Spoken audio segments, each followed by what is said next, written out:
So we're gonna go to the highlight I was talking about. So for my third class tour, because I'm currently on my fourth dance tour through Africa, but for my third, I was able to go to Japan. Like, I don't mean Japan in Nigeria or anything like that. I mean like Japan, like the country in Asia. I was able to go to, like, 3 cities. I taught about 5 classes. I went to a couple clubs out there. Like, the energy there is so beautiful. They love Black culture when it comes to like dance hall, when it comes to Afro street styles. They're constantly craving for it. So it was a beautiful, amazing experience, and I'm gonna go again this year.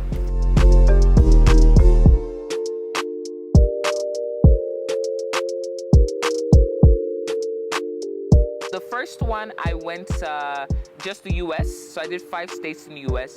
Then the second one, I extended to Canada, so I did North America. And then the third one, Japan. Then the fourth one is Africa. Hopefully this year, I'm also gonna do Europe. I've done official dance videos, yes, for some of the big names. I've performed with the likes of like Burna Boy. I created the official dance video for Wizkid's Ginger, his single with Burna Boy. That's on Wizkid's platform. I've performed with Yemi Alade. I've worked with Mr. Easy. I've worked with so many people. Olamide, I choreographed his concert when he came to New York. I've worked with Jadena. I've worked with Davido. I've worked with Tiwa, performed with Tiwa. Yeah, I've done a lot. As a dancer, or even as a content creator, focusing on your brand and focusing on creating your brand. Majority of the work you're gonna get is dependent on how you present yourself to the world. So if, let's say, you want to work with Disney Channel and your content kind of has to translate to Disney Channel, so it's easier for them to work with you.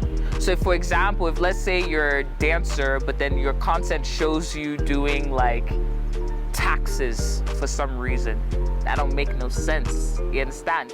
So it's like you have to work on your brand, you have to work on how you capture yourself, the type of music you dance to, even down to the fashion, down to the type of pictures you take, down to, how you even choreograph, the people you work with.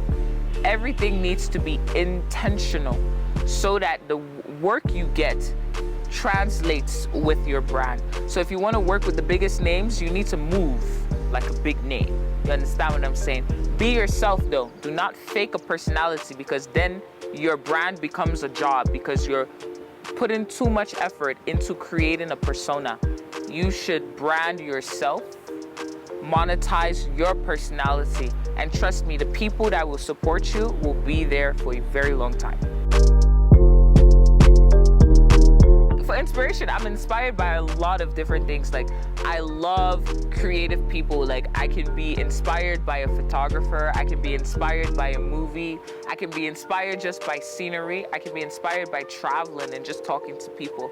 So I'm a lover of life. I'm a lover of new experiences. So I am inspired by everything and everyone around me. There's this quote I read.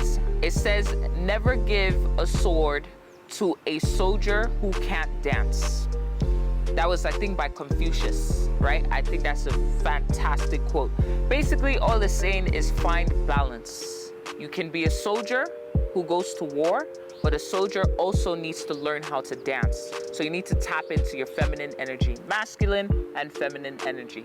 Find balance in life. I'm a Libra, and the meaning of my name is patience. So you need to have patience. You need to let time go through its course. Don't rush. I feel like even as a creative, you shouldn't compete against anyone else. You should just compete against yourself. You want to top the last thing you did, right? You want to continue to grow. So for me, dance is life. Even the way I eat, the way I dress, the way even my hair. Like, there was a time when I was younger, I used to have like crazy colors, and I used to wear like, you know, weaves and attachments. But because of my career, that's not suitable for my career. So everything is based off of how I grow, how I live life, how I experience dance, right? So even my fashion style now, like I probably have a lot more sneakers now compared to heels, even though I do have heels. But it's like dance is life for me. The way I live my life is the way I go through my career. The older I get, there's certain things I can no longer do, or I just have to find new ways to express my dance as I grow in life. I love fashion. So whatever looks good on my body, color, shape, texture, I love platforms, I love strings. Yeah, so whatever makes me feel comfortable is what I wear.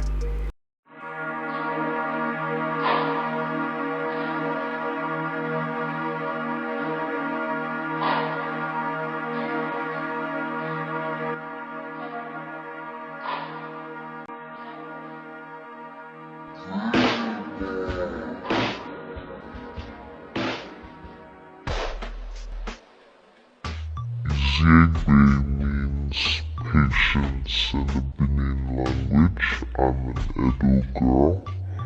So the project like embodies a lot. My dreams are huge. My dreams are monumental. Like, they're even dreams that I've had, like goals that I've had, and that God has even shown me that that is even just the tip of the iceberg, right? So I feel like there's so many things I want to do. I want to choreograph like an African artist going on a world tour, and I want to choreograph from beginning to end. You know how like Beyonce with Homecoming, with her Coachella performance, you know how she had like 8 months of rehearsal? You know, you have like a big budget where you can create amazing things. I want to do that with an African artist, you know, and I feel like there's so many artists that you can do it with, new generation and old generation. So that's what I want to do. I also want to be able to travel like to even more countries, meet more people, travel and dance, travel and live. I have my show that I started last year, which is called Izzy Dance Tutorials, where I teach like celebrities different dance moves, and I give them the knowledge of what the moves are and who created it, and I'm documenting Afro dance in a fun way. So I want to do that. I want to come to Kenya and teach Salty Soul, you know, some dance moves. I want to go to South Africa and teach, you know, Casper and Focalistic and, you know, maybe even Reason and all these different people dance. I want to travel the world. Maybe I'll go to India. I'll go to India and, you know,